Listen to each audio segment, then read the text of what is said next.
Senator Faulkner. Thank you, Madam Acting Deputy President. This evening I would like to update the Senate on the important work of a Sydney-based charity, the LBW Trust. Whilst I've spoken about the LBW Trust in the Senate previously, I should remind those listening that although this charity was established by cricket lovers and does the majority of its work in cricket-playing nations and draws most of its support from the generosity of the Australian and international cricket community, in this case LBW stands for Learning for a Better World. Mr. President, the LBW Trust's mission is to provide scholarships to economically disadvantaged students in developing cricket-playing countries to help them complete their tertiary or vocational education. The ultimate goal is that when they graduate or finish their studies, these young men and women will have the opportunity to play an important part in improving their communities and nations.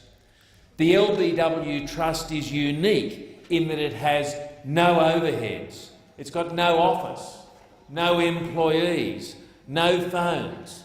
It's run entirely by hard-working volunteers and a very committed board of directors. Every cent raised goes directly to the education of the students it supports. Mr. President, the Trust is currently supporting over 750 students with a goal of supporting 800 students by the end of this year, with all its assistance delivered through NGO partners. The Trust has engaged 10 local NGO partners in 7 countries, in South Africa, India, Pakistan, Uganda, Sri Lanka, Nepal and Afghanistan, in a diverse range of academic pursuits, from medicine to business management. A small number of students have been supported to study overseas in Canada, the United Kingdom and the United States of America.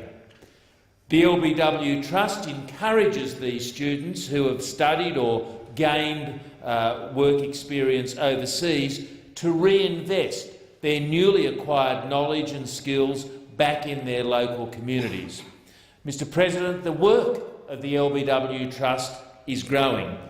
20 students supported by the Trust through Purana Nurture Merit in Bangalore, India, graduated earlier this year, many with excellent academic results achieved in very trying circumstances. 20-year-old Nancy, whose mother has laboured as a housemaid to support her and her sister, graduated and secured a job with global banking and financial services company Deutsche Bank. Prakash, who lived in a slum with his mother and younger brother, has graduated with very high marks and secured an articleship in a chartered accountant's firm.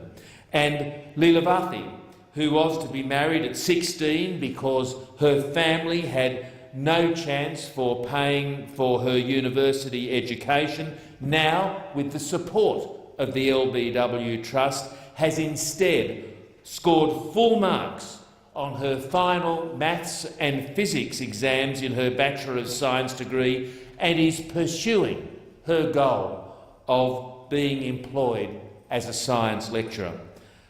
Mr. President, the unrelenting chairman of the Trust, Mr. Darshak Mehta, recently announced that 188 students are being supported at new vocational training facilities in the provinces of Gujarat, Madhya Pradesh and Uttar Pradesh.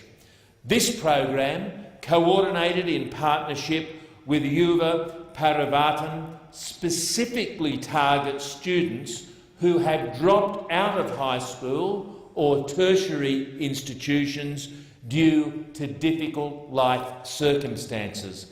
It offers them a second chance of completing their education. In Orissa, in eastern India, the Trust has, for the second year, renewed its commitment to fund 66 students through the AID Industrial Training Centre. LBW's support has helped the AID ITC install necessary equipment, so next year courses can be offered in electrical installation and fitting and turning.